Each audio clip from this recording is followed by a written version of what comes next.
이제 신년 부흥성회로 모이고 많이 피곤하실 텐데 또 이렇게 리더십 세미나에 또 많이 참석해 주셔서 사랑하고 축복합니다.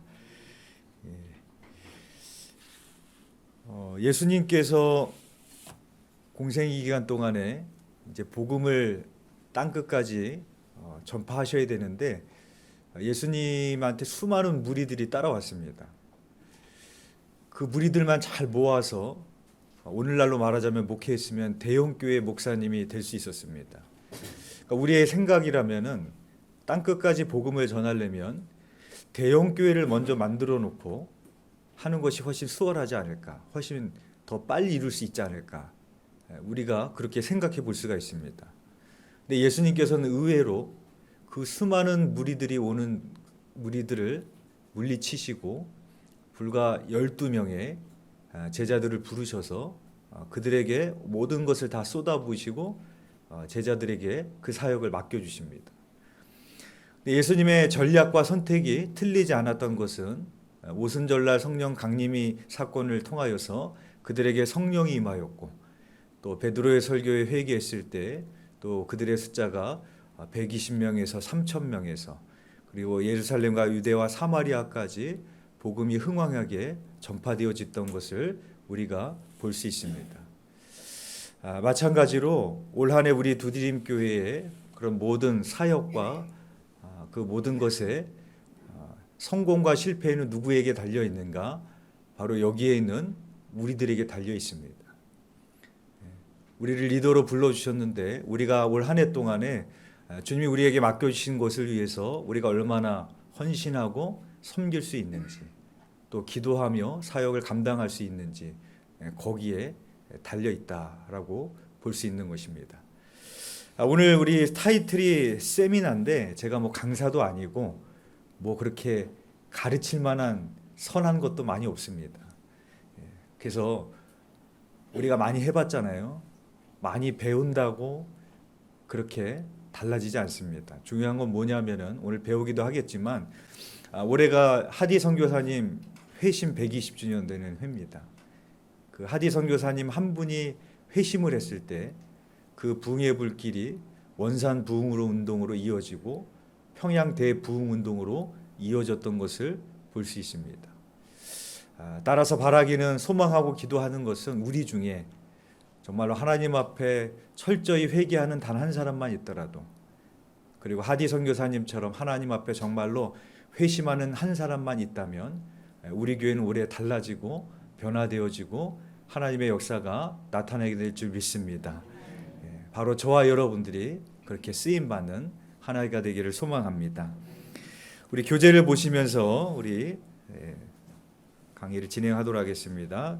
페이지 1페이지부터 보도록 하겠습니다. 우리 전도사님들이 읽어주시겠습니다. 먼저 하나님이 쓰시는 사람 서론 읽어주시죠. 리더란 어떤 사람인가? 리더십은 선천적으로 나타난 것인가? 아니면 후천적으로 개발되는 것인가? 존 맥스웰 리더십 불변의 법칙에서 다루고 있는 여러 법칙 중 하나인 과정의 법칙은 리더십이란 매일매일 오랜 기간 커가는 것이지 하루아침에 달성되진 않는다고 말한다. 그러므로 리더십은 대부분 훈련과 개발을 통해서 좋은 리더로 성장할 수 있다는 데 동의한다. 그러므로 우리도 가정에서, 직장에서, 특히 교회에서 좋은 리더가 되어 훌륭한 리더십을 발휘할 수 있어야 한다. 서론에 보면 리더가 타고나는 거냐, 후천적으로 만들어지는 거냐. 그 해답은 뭡니까? 후천적으로 만들어지는 겁니다. 왜냐하면 리더십이란 매일매일 오랜 기간에 커가는 것이지 하루아침에 달성되는 것이 아니라는 것입니다. 허민 목사님이 좋아하는 말 중에 이런 말이 있어요. 잘하는 것이 중요한 것이 아니라 자라나고 있는 것이 중요하다. 그런 설교를 하신 적이 있었는데 맞습니다. 우리가 리더로 쓰임받는다라는 것은 당장 나는 부족해도 좀 괜찮습니다. 더 중요한 것은 무엇인가 하면은 계속해서 부족한 나의 부분을 채워서 연단하고 훈련해서 좋은 리더로 계속해서 우리는 성장해서 가야 된다라는 것입니다. 그래서 또 한 가지 생각할 수 있는 것은 리더는 만들어지는 것이기 때문에 계속해서 나는 훈련받고 훈련 중이다. 계속해서 만들어져 가고 있는 중이다. 나는 아직 완성체가 아니다. 늘 그런 마음을 가지셔야 됩니다. 그래서 리더가 만들어진다라는 것이기 때문에 우리가 하나님의 부르심을 받게 되었을 때 우리가 믿음으로 순종하는 게 좋습니다. 것이 믿음의 태도입니다. 그런데 우리가 그렇게 많이 해요. 자격이 되지 않아요. 나는 그거 할 수 없어요. 우리가 그렇게 많이 생각할 때가 있습니다. 그러나 우리가 이거 보신 것처럼 리더는 타고나는 것이 아니라 만들어지는 겁니다. 모세처럼 내가 그것을 어떻게 하겠나이까. 우리가 그렇게 하지만 그 모세를 하나님께서 만드시는 것처럼 리더는 우리가 하나님 앞에 순종으로 내어드릴 때 하나님께서 우리를 만들어 가시는 것입니다. 그래서 우리가 좋은 리더로 가기 위해서는 우리의 신앙생활 가운데 모든 것을 우리의 훈련의 그런 사건으로 계기로 삼아야 됩니다. 그래서 교회 안에서 상처받을 때가 많이 있습니다. 그럴 때 많은 분들이 도망을 칩니다. 그 마음이 너무 이해가 됩니다. 도망치고 싶은 것이 첫 번째 드는 마음이죠. 교회를 떠나고 싶고 저 사람 얼굴 안 보고 싶고 여러 가지 일들이 있습니다. 그런데 그런 가운데서도 우리가 좋은 리더가 되기 위해서는 성숙한 그리스도인이 되기 위해서는 그런 순간도 하나님이 나를 연단하시는 과정이구나 라고 생각하면서 또 그 가운데서도 훈련되어지고 연단되어질 수 있어야 됩니다. 그러니까 교회 안에서 신앙생활 안에서 일어나는 모든 것들을 다 나의 훈련의 계기로 삼을 수 있는 그 사람이 바로 자라나갈 수 있는 좋은 리더가 될 수 있습니다. 이어서 리더십의 정의 읽어주시기 바랍니다. 리더십은 어떻게 정의할 수 있는가? 지금까지 수많은 정의들이 발표되었지만 아직까지 하나로 합의된 정의는 없다. 그래도 리더십을 논하는 학자들이 대체적으로 동의하는 것 가운데 하나는 리더십은 영향력을 포함한다는 것이다. 오스왈드 샌더스는 그의 책 영적 지도력에서 리더십이란 한 사람이 다른 사람들에게 영향을 미치는 능력, 즉 영향력이라고 정의했다. 그 리더십이 무엇일까? 학자들마다 조금씩 정의가 다를 수 있지만 여기 나오는 것처럼 가장 보편적인 정의는 영향력이라고 그렇게 정의를 내립니다. 그래서 리더십이라는 것은 어떤 지위나 포지션에 있지 않습니다. 따라서 내가 좋은 리더인가 그렇지 못하냐, 그것은 지금 나의 지위에 있는 것이 아니라 나는 사람들에게 지금 선한 영향력을 흘려보내고 있는가, 그렇지 못한가, 그 영향력으로 우리가 판단되어지게 되어집니다. 그래서 이제 사람들에게 우리가 어떻게 하면 선한 영향력을 끼칠 수 있는 좋은 리더가 될 수 있을까? 그 7가지 요소가 나오게 됩니다. 첫 번째, 3가지 관계에 충실한 사람 읽어주시기 바랍니다. 크리스천 리더는 3가지 관계에 충실해야 한다. 첫째는 하나님과 나 사이에 이루어지는 영적인 관계로 모든 관계의 기초가 된다. 둘째는 교회 안에서 이루어지는 나와 다른 그리스도인들과의 관계이다. 셋째는 교회 밖 세상 속에서 이루어지는 나와 비그리스도인들과의 관계이다. 이 세 관계의 핵심에는 사랑이 있다. 가장 큰 계명이 무엇이냐고 묻는 바리새인들에게 예수님은 이렇게 말씀하셨다. 내 마음을 다하고 목숨을 다하고 뜻을 다하여 주 너의 하나님을 사랑하라 하셨으니 이것이 크고 첫째 되는 계명이요 둘째도 그와 같으니 내 이웃을 내 자신과 같이 사랑하라 하셨으니 이 2계명이 온 율법과 선지자의 강령이니라. 디피너티브 컴퓨터 서비스의 회장이자 최고 경영자인 헨리 구르랜드는 다음과 같은 생각에 사로잡혀 있다. 리더가 된다는 것은 단지 선두에서 이끌기를 원하는 것 그 이상을 의미한다. 사람들로부터 무엇을 얻어낼 수 있을까 보다 무엇을 심어줄 수 있을까에 초점을 맞춘다면 그들로부터 사랑과 존경을 받게 될 것이다. 우리 신앙생활의 핵심은 관계죠. 그 관계가 바로 우리의 신앙생활이 됩니다. 그래서 좋은 리더가 되기 위해서는 관계에 충실한 사람이 되어야 되는데 3가지 관계에 충실해야 됩니다. 먼저는 하나님과 나 사이의 영적인 관계. 이것은 예배와 또 우리 개인적인 또 말씀과 기도를 통해서 또 그 관계가 하나님과 가까워지겠죠. 또 2번째는 다른 사람과의 관계인데 먼저는 하나님을 믿는 그리스도인들과의 관계, 즉 교회 안에서 또 다른 지체들과의 관계입니다. 그리고 세 번째는 믿지 않는 비그리스도인들과의 관계, 이 모든 관계에 충실한 사람이 되어야 됩니다. 이 세 가지의 공통된 관계에 필요한 것은 바로 핵심은 바로 사랑이라는 것이죠. 그래서 예수님도 모든 율법의 계명을 두 가지로 압축하셨는데 사랑으로 압축을 하셨습니다. 얼마 전에 월드컵에서 메시의 라스트 댄스로 아르헨티나가 우승을 했습니다. 그런데 메시만 라스트 댄스를 한 게 아니라 박항서 감독도 라스트 댄스를 했습니다. 아쉽게 우승을 하지 못했지만 그 동남아컵 경기에서 마지막 이제 베트남 감독을 사임하는 마지막 경기를 이끌었는데 태국한테 져서 준우승에 멈췄지만 그 베트남 국민들에게 영원히 기억되는 그런 명장으로 그렇게 남게 됐습니다. 이 박항서 감독이 갖고 있는 리더십이 파더 리더십으로 불립니다. 아버지 리더십. 그러니까 감독과 선수의 관계가 아니라 아버지와 아들의 관계로 그 선수들을 정말로 잘 이끌어냈습니다. 보통 감독이라면은 좋은 전략을 짜고 트레이닝을 시키고 뭐 혹독한 훈련을 시키고 그래서 팀을 우승으로 그렇게 이끌어 가려고 하겠지만 이 박항서 감독은 좀 달랐습니다. 그래서 경기 때마다 중간중간 끝날 때마다 이 박항서 감독이 하는 걸 가만히 보면 가서 볼에 볼을 비비고 가서 뽀뽀해주고 정말로 아들처럼 자식처럼 그렇게 훌륭한 선수로 이끌어냈던 것을 보게 되어집니다. 우리가 리더가 된다라는 것, 좋은 리더가 된다라는 것에 있어서 반드시 필요한 것은 사랑이죠. 그래서 맨 밑에 나오는 컴퓨터 회장의 이야기도 나오지만 어떤 리더는 밑에 있는 직원들에게 뭔가를 결과를 얻어내는 성과를 얻어내려고 그렇게 무작정 끌고 가는 그런 리더가 많을 것이고 그럴 것입니다. 그러나 어떤 리더는 그 직원들에게 또 밑에 있는 사람들에게 내가 무엇을 줄 수 있을까? 내가 무엇을 심어줄 수 있을까? 그게 곧 사랑이죠. 그런 마음으로 리더가 된다고 하면 그 사람은 존경을 받는 리더가 될 것이고 선한 영향력을 끼치게 되게 될 것입니다. 두 번째로 무엇이 필요할까? 두 번째 읽어주시죠. 소명의식과 충성심이 확실한 사람, 사도 바울 표대 하나님의 상급. 예수님을 영접했다고 단번에 리더가 되는 것은 아니다.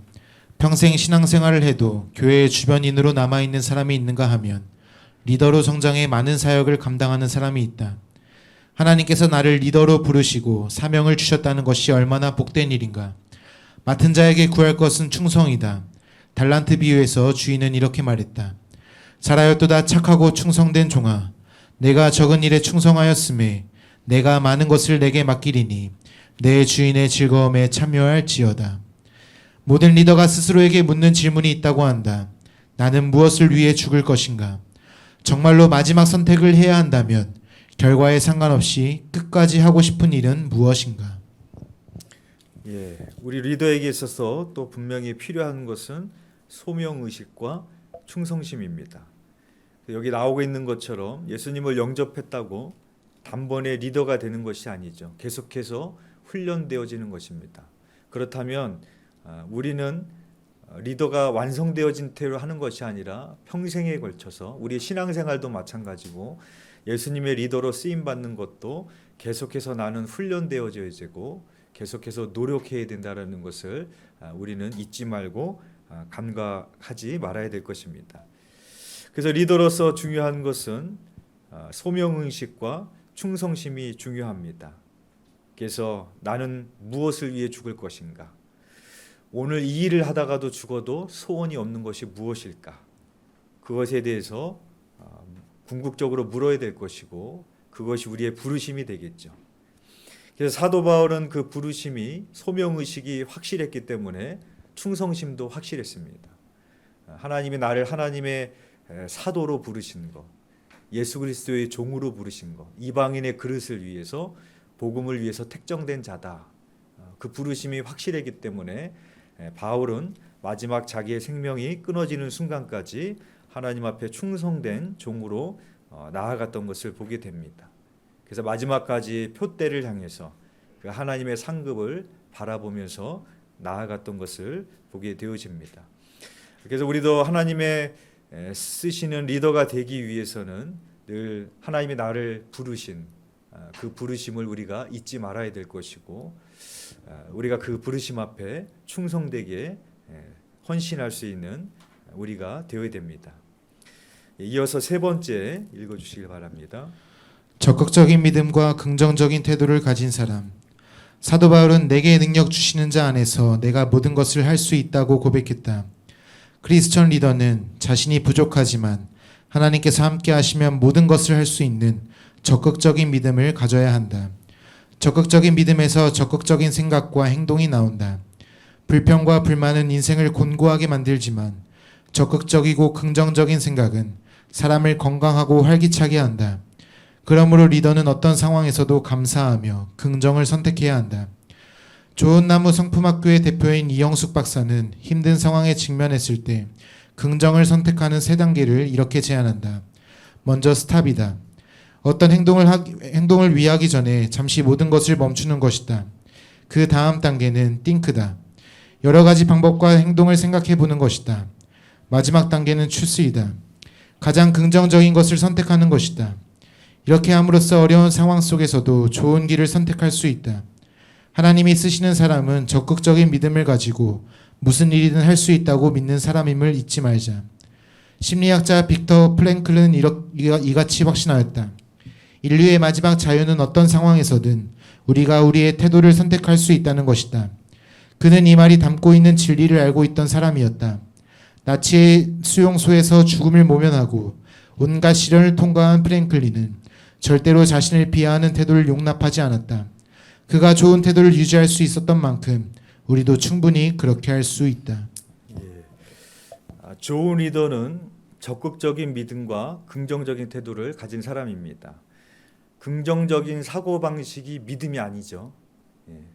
그런데 올바른 믿음을 가진 사람은 반드시 긍정적인 태도를 갖게 되어 있습니다. 긍정적인 사고방식이 믿음은 아니지만 올바른 믿음을 가진 사람은 부정적이지 않아요. 항상 긍정적인 태도를 갖게 되어 있습니다.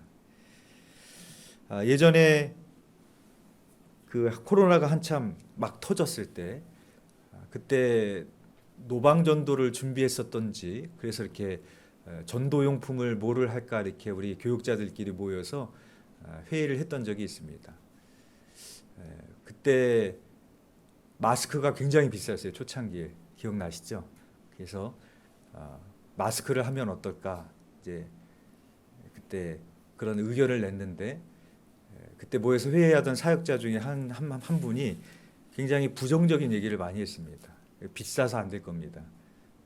단가도 안 맞을 겁니다. 구하기도 어려울 겁니다. 근데 그때 제가 참 실망스러웠던 건 뭐냐면은 부정적인 얘기만 하고 어떤 대안도 얘기하지 않아요. 그런 목사님 이렇게 해보면 어떨까요? 뭐 이런 방법이 있지 않을까요? 마스크가 안 되면 뭐 이렇게 하면 어떨까요? 이렇게 대화가 이루어져야 되는데 계속 안 될 겁니다. 비쌀 겁니다. 그리고 어떠한 대안도 이렇게 얘기를 하지 않더라고요. 제가 그때 굉장히 좀 언짢았었습니다. 근데 그때 허민 목사님이 목사님 그래도 어디 통해서 알아보면 그래도 단가를 많이 낮출 수 있을 것 같습니다. 그렇게 긍정적으로 얘기를 해주더라고요. 그래서 알아봐라.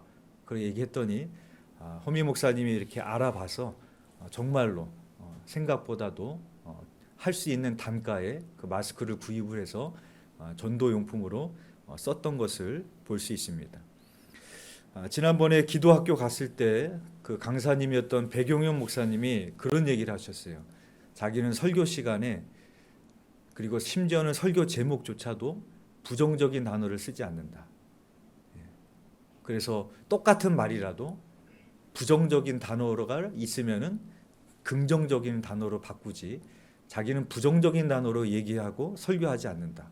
그런 얘기를 하는 것을 제가 들었습니다. 영화 블랙이라는 영화가 있습니다. 그 사하이 선생이 앞을 보지 못하는 그 미셸을 헌신적으로 가르치는 그런 영화인데, 이 영화에서 보면은 이 사하이 선생이 미셸에게 단어를 가르쳐 주는데 유일하게 가르쳐 주지 않는 단어가 있어요. 그게 뭐냐면은 불가능. 왜냐하면은 미셸이 포기할까 봐. 그래서 나는 미셸에게 유일하게 가르치지 않은 단어가 있는데 불가능이라는 단어는 가르치지 않았다. 그런 대화가 나오는 것을 보게 됩니다. 성경에도 이런 이야기가 나오죠. 여호수아와 갈렙, 그 가나안 정탐꾼들이 갔는데 다 부정적인 태도를 보이는 거예요. 그들에 비하면 우리는 메뚜기다, 우리는 다 죽을 거다, 저 땅 우리 취할 수 없다, 돌아가자. 그때 여호수아와 갈렙만이 긍정적인 태도를 보이고 우리는 능히 그 땅을 취할 수 있다. 그렇게 보고를 했고 그들만이 가나안 땅에 들어갔다라는 것을 보게 되어집니다. 따라서 리더인 우리들은 긍정의 말을 하고 긍정적인 사고방식을 갖고 있어야 됩니다. 그래서 교회 안에서 모임을 하고 누군가의 대화를 할 때도 항상 긍정적인 태도로 긍정적인 말로 이끌어 가셔야 됩니다. 행여나 누군가 부정적인 말을 해도 같이 동참해서 아유 그렇지 하면서 같이 부정적 얘기를 하는 것이 아니라 다시 긍정적인 말로 바꿔줄 수 있는 그런 사람이 바로 좋은 리더가 될 수 있습니다. 그래서 거기 보면은 이제 좋은 나무 성품학교 이영승 박사가 무언가를 선택할 때 세 가지 단계를 거친다라고 얘기를 하죠. 처음에는 스탑이고, 그 다음은 생각하는 거고, 그 다음에는 선택을 한다. 그래서 마지막엔 뭘 선택하느냐? 가장 긍정적인 것을 선택한다. 그렇게 말한다고 했습니다. 그래서 그 심리학자 빅터 프랭클이 유대인 수용소에 갇혔던 사람이죠. 정말로 희망이 보이지 않는, 언제 죽을지 모르는, 모든 사람들이 다 절망에 살 수밖에 없는 그 상황 속에서 이 사람이 그 수용소에서 뭘 깨달았는가 하면 이 수용소에 있었으면은 모든 자유가 다 빼앗기는 거잖아요. 그렇죠? 아무런 자유가 없잖아요. 근데 유일하게 빼앗을 수 없는 자유가 있더라는 거예요. 그거는 바로 우리의 태도는 내가 선택할 수 있다. 감옥에 있든 수용소에 있든 어떠한 태도를 가질 거냐면은 누구도 빼앗을 수 없더라는 겁니다. 그래서 이 빅터 프랭클은 마지막까지도 용기를 잃지 않고 희망을 잃지 않고 긍정적인 선택을 해서 거기서 살아남을 수 있게 되는 것을 보게 됩니다. 바울의 모습이 바로 그런 모습이죠. 감옥에 있을 때도 기뻐하잖아요. 감사하잖아요.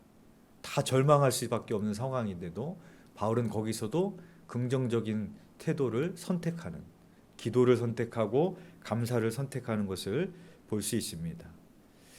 저는 이영숙 박사의 이 3단계를 우리 믿는 사람의 영적인 단계로 말한다면 스탑은 기도입니다. 내가 무언가를 바로 선택하는 게 아니라 그냥 눈에 보이는 대로 감정적으로 선택하는 것이 아니라 먼저 멈춘다는 것은 하나님 앞에 기도하는 겁니다. 그리고 나서 think, 그러니까 스탑과 think는 기도라고 말할 수 있고요. 그 다음에 choose는 순종입니다. 그래서 기도 가운데 하나님이 이 길을 가라 하시구나, 저 길을 가라 하시는구나, 그런 하나님의 응답이 있을 때 내가 그 길을 선택하는 것, 그것이 바로 우리 믿는 사람들에게 긍정적인 태도가 될 수 있을 것입니다. 이어서 네 번째 읽어주시길 바랍니다. 경청과 올바른 언어 생활을 하는 사람. 리더에게 있어서 잘 듣는 기술은 필수 요소다. 카네기는 사람을 움직이는 비결은 우선 상대의 말에 열심히 귀를 기울이는 것이라고 했다.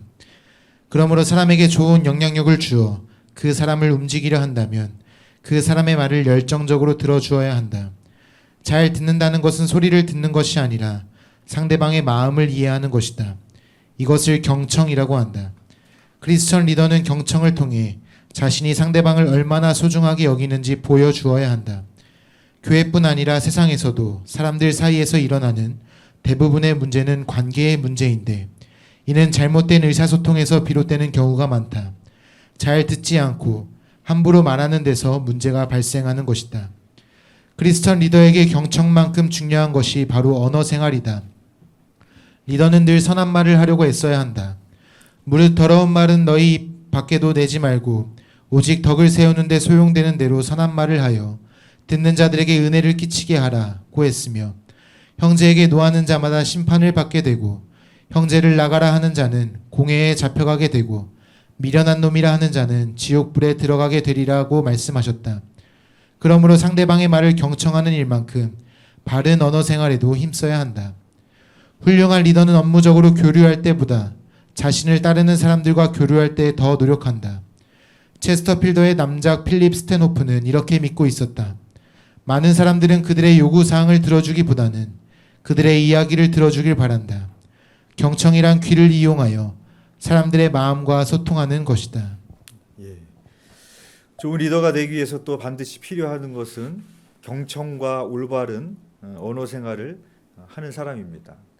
그래서 경청이라는 것은 뭐냐면 상대방의 말하는 것을 그냥 듣는 것이 아니라 상대방의 마음을 듣는 겁니다. 다른 말로 하면 공감이죠. 그래서 공감해 줄 수 있는 것. 근데 우리 문제는 자꾸 내가 리더니까 자꾸 나의 말을 많이 하려고 합니다. 상대방의 말을 듣는 게 아니라 내 말을 자꾸 많이 하려고 우리는 그런 경우가 많이 있죠. 저희 지방의 대학동교회를 섬기시는 장성령 목사님이 해주신 얘기인데, 장성령 목사님의 교회는 청년들이 많아요. 고시촌이라서 지금은 많이 떠났지만 과거에 고시 준비하는 학생들이 굉장히 많았다고 합니다. 네, 장성령 목사님이 얘기해 주는데 고시를 한 3번, 4번 정도 떨어지면 사람이 거의 멘탈이 나간답니다. 나갈만 하죠. 그래서 자기 교회 청년 중에서도 고시를 한 3번 정도 떨어졌을 때 거의 심각한 우울증과 이런 정신적 병이 와가지고 상담 치료를 받았답니다. 이 목사님이 상담 치료를 가만히 하는 걸 지켜봤더니 상담사가 하는 건 거의 없대요. 계속 들어준대, 하루 종일. 그러면은 이 상담사가 한 건 아무것도 없는데 이 사람이 자기 얘기를 막 하면서 이게 치료가 된다는 거예요. 그래서 우리가 자녀들과의 관계에 있어서도 막 자녀들이 막 불평을 하죠.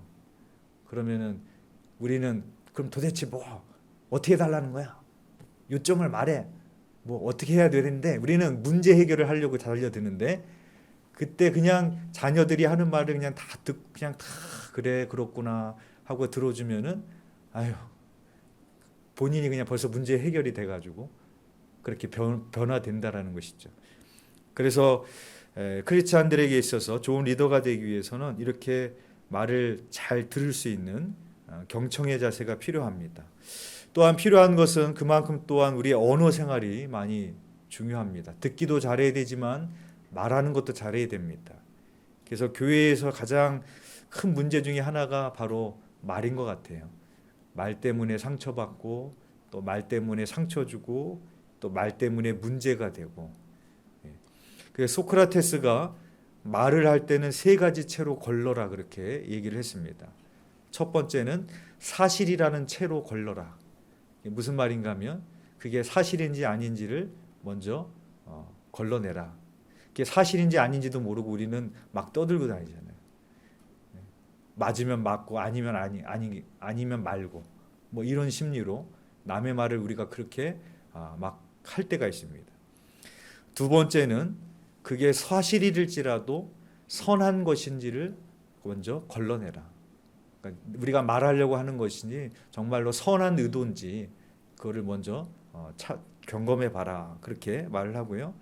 마지막 3번째는 꼭 필요한 것인지를 점검해 봐라. 선한 것이라도 정말로 꼭 필요한지 아닌지 그렇게 점검해 보고 말을 하라. 그렇게 말하고 있습니다. 그래서 성경에 보면은 우리의 말을 좀 아끼라고 그럽니다. 그러니까 듣는 거를 많이 해야 되고 좋은 리더는 좀 말을 많이 아껴야 됩니다. 그리고 꼭 필요한 말, 좀 선한 말, 사람을 살릴 수 있는 말, 이런 말을 하는 리더가 되어야 됩니다. 사실 쉽지 않죠. 저도 잘 안 되는 부분이기도 하지만 계속해서 우리가 훈련되어야 될 그런 부분입니다. 이어서 5번째 읽어주시기 바랍니다. 정직한 삶을 사는 사람. 정직이라는 말은 온전하다, 나뉘지 않는다라는 뜻의 인테그리타스라는 라틴어에서 왔다. 그러므로 정직한 사람이란 온전하고 나뉘지 않는 사람, 겉과 속이 다르거나 말과 행동이 다르지 않는 사람을 뜻한다. 크리스천 리더는 정직한 사람이 되어야 한다. 말과 행동이 분열되지 않고 이중적이지 않으며 자기가 말한 대로 살려고 노력해야 한다. 삭개오가 예수님을 영접한 후 제일 먼저 한 일은 정직하지 못하게 취한 것을 모두 돌려두는 일이었다. 이를 통해 그는 예수님의 진정한 제자로 거듭난 것을 증명해 보였다. 빌 리어라는 사람은 발명가이자 항공기 조종사이며 기업의 총수로서 150개 이상의 특허를 가지고 있었다. 1950년대에 그는 업무용 소형 제트기 제조에 대한 가능성을 내다보고 있었다. 꿈이 실현되기까지는 수년의 시간이 흘러야 했다. 마침내 1963년 첫 시험 비행을 한 뒤 이듬해 첫 완제품을 고객에게 선보이게 되었다. 순식간에 많은 비행기들이 팔렸고 그는 빠른 속도로 성공 가도를 달렸다. 그러나 얼마 지나지 않아 그가 만든 비행기 중 2대가 추락하는 일이 벌어졌다. 그는 큰 충격과 함께 좌절감에 빠졌다. 그때까지 모두 55대의 비행기가 개인에게 팔린 상태였다. 그는 즉각 전 고객에게 추락한 2대의 사고 원인을 규명하기 전까지 비행하지 말라고 전했다.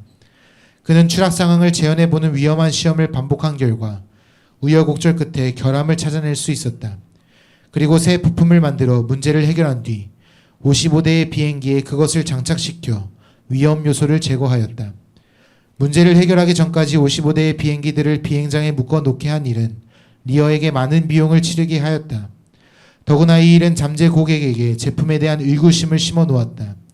그 여파로 그가 다시 사업을 궤도에 올리기까지 2년이라는 긴 시간이 필요했다. 하지만 그는 한 번도 자신의 결정을 후회하지 않았다. 의문의 추락 사건을 해결하기 위해 성공과 부, 심지어 목숨까지 걸 정도로 그는 자신의 정직과 성실함을 굳게 지키려 했다. 우리나라에도 얼마 전에 그 SPC 계열 불매 운동이 있었죠. 그래서 이 SPC 그룹이 꽤 유명한 회사들을 많이 매매하고 이렇게 있더라고요. 파리바게트, 베스킨 라빈스, 뭐 삼립, 뭐 포켓몬빵.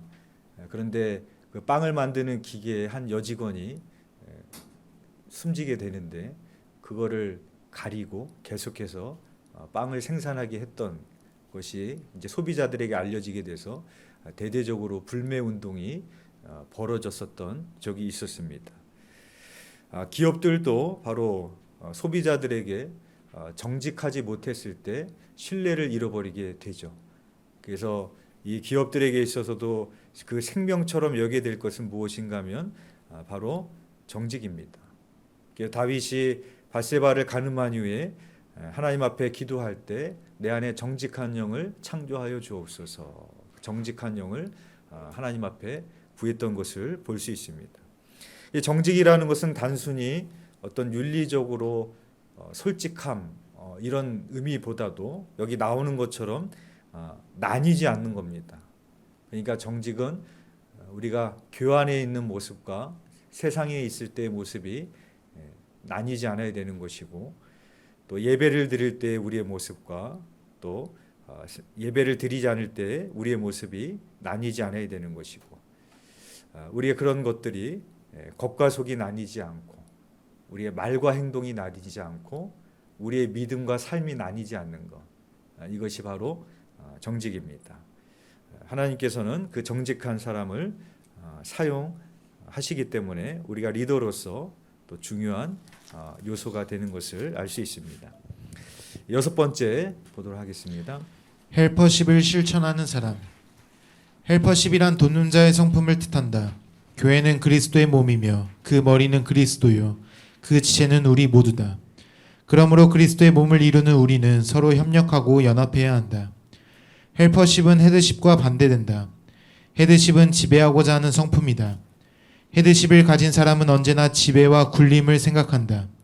어떤 모임에 참여해도 그는 늘 어떻게 하면 사람들을 조종하고 지배할까를 생각한다. 이런 사람이 많은 공동체, 조직, 교회에는 소망이 없다. 크리스천 리더십은 헤드십이 아니라 헬퍼십이라는 사실을 명심해야 한다.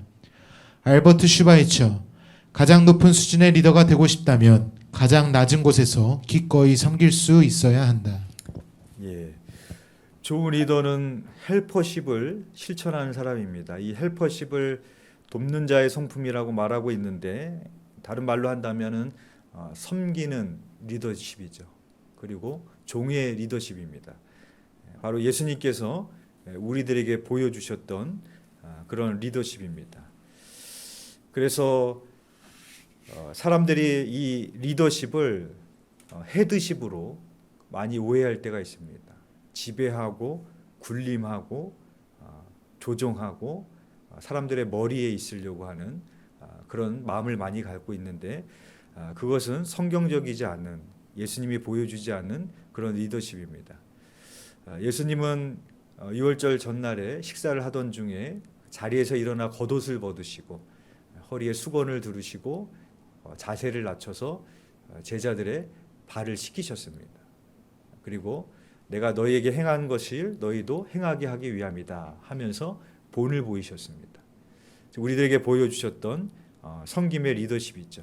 그래서 스스로 높이는 자는 낮아지고 스스로 낮추는 자는 높아진다라고 말씀했습니다. 따라서 우리가 리더가 된다라는 것은 누군가의 위에 있어서 우리가 명령하고 조종하고 그런 리더가 아니라는 것을 늘 우리가 마음속에 담아야 됩니다. 오히려 내가 저 사람보다 더 낮은 곳에서 저 사람을 섬기는 것이 리더다. 그런 마음으로 섬길 수 있어야 됩니다. 7번째 읽어주시기 바랍니다. 영성을 겸비한 사람. 크리스천 리더는 영적인 리더다. 영적 리더에게는 그에 합당한 영성이 있어야 한다. 예수님은 제자들에게 성령을 보내실 것을 약속하셨다. 그들이 마가의 다락방에서 성령을 기다리며 기도하고 있을 때 성령이 불같이 임하셨다. 그때부터 그들은 성령의 능력으로 일하기 시작했다. 성령의 능력이 함께하지 않았다면 성경에 기록된 그들의 사역은 불가능했을 것이다. 그러므로 오늘 이 시대에도 크리스천 리더들은 성령의 능력으로 일해야 한다.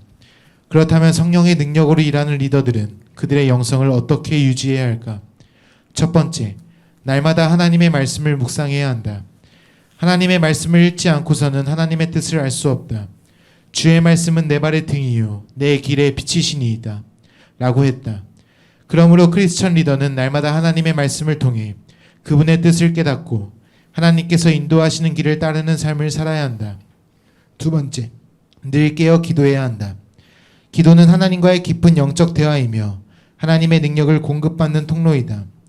기도를 통해 우리는 무한하신 하나님의 능력을 구하며 하나님은 우리의 요청에 응답하신다.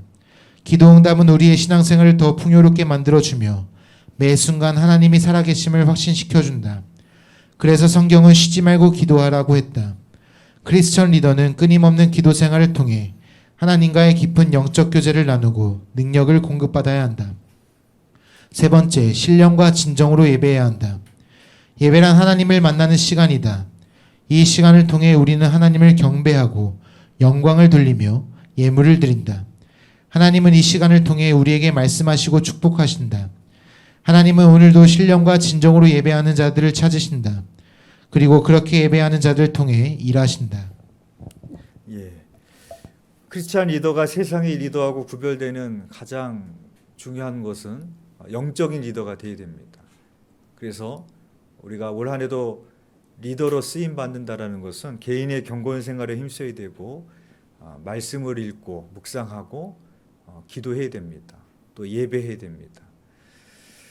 디모데 전서 4장에 보면은 디모데 전서는 목회서신입니다. 그래서 바울이 에베소 교회에서 담임이 된 그 젊은 목회자에게 어떻게 목회를 해야 될지에 대해서 쓴 서신이 디모데 전서입니다.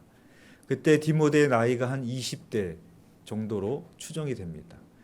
그래서 바울이 어떤 얘기를 하는가 하면 누구든지 내 연소함을 업신여기지 못하게 하고 그렇게 말합니다. 그러니까 디모데의 나이가 어리니까 그 권위가 인정되지 않을 수 있다는 얘기죠. 오늘날 우리나라도 많이 비슷합니다. 그 권위의 첫 번째로 사람들이 나이를 많이 꼽습니다. 이렇게 만나면은 제일 먼저 하는 게 신분증부터 까는 거죠. 너 몇 살이냐? 나는 몇 살인데 까불고 있네. 내가 너보다 위네. 벌써부터 우리는 그 나이를 권위로 생각하는 그런 유교 중심적인 생각이 많이 있습니다. 그러나 교회는 그렇지 않죠. 나이에 걸어오는 것이 아니라 영적인 권위가 부여되어지는 것입니다. 그래서 성경에 보면 하나님께서 그 종은 상전에게 순종하라. 그 권위를 세상적인 권위에도 순종하라는 말이 나옵니다. 근데 이게 오늘날로 말하면 뭐 그럴 수도 있다고 생각하겠지만 그때 사람들로 말하면 굉장히 억울할 수 있는 거예요. 왜냐하면 나는 기독교인인데 노예입니다. 근데 내 상전을 이렇게 순종해라? 그게 얼마나 어려운 일이겠습니까? 잘해주지 못하는 그 주인한테 순종해라. 근데 하나님께서 그렇게 말씀하시는 이유는 무엇인가 하면 하나님께서 허락하시지 않는 것은 일어날 수 없다라는 겁니다. 그래서 욥의 고난마저도 하나님이 허락하셨기에 그 고난이 있는 것처럼 하나님이 허락하시지 않는 것은 이 세상에 있을 수 없다라는 겁니다. 그래서 그 상전의 권위를 인정하기 위해서 인정하는 것이 아니라 그 상전을 세우신 그 하나님의 권위 때문에 그 상전에 순종하는 겁니다.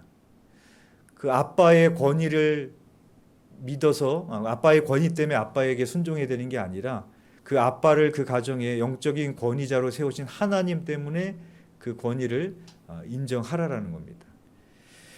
그래서 마찬가지로 우리가 리더로 쓰임을 받아도 그 권위는 나에게 있는 게 아닙니다. 하나님에게 있는 겁니다. 이게 세상과 차이가 여기에 있습니다. 세상은 세상의 리더는 세상의 무언가로부터 권위가 오는 겁니다. 그런데 우리는 권위가 우리에게 있는 것이 아니라 하나님에게 있고 말씀에게 있는 겁니다. 그래서 종교개혁이 뭐냐면은 교황이 그 권위가 나에게 있는 거라고 착각한 겁니다. 그래서 돈을 받고 내 마음대로 면죄부를 발매해서 죄를 내가 사해주고 그런 일들을 벌였습니다. 그때 루터가 한 건 뭐냐면은 오직 성경으로 권위를 교황이 아니라 하나님께로 성경으로 옮겨놓은 게 종교개혁입니다. 마찬가지로 우리가 리더지만 우리의 영적인 권위는 하나님께로부터 오는 겁니다. 성경으로부터 오는 겁니다. 그런데 우리가 리더의 역할을 맡으면서 말씀을 읽지 않고 기도하지 않으면서 일을 하게 되면 내 마음대로 나의 권위를 부리게 되는 겁니다. 그렇기 때문에 이상한 데로 가는 거예요. 잘못 인도하게 되고 하나님의 뜻에 상관없이 우리는 하나님의 리더인데 기도하지 않으면서 어떻게 하나님의 뜻을 인도해 갈 수가 있겠습니까? 그래서 올 한 해 우리에게 맡겨주신 그런 목양의 일을 할 때 늘 중요한 것은 하나님으로부터 오는 권위를 받아야 됩니다.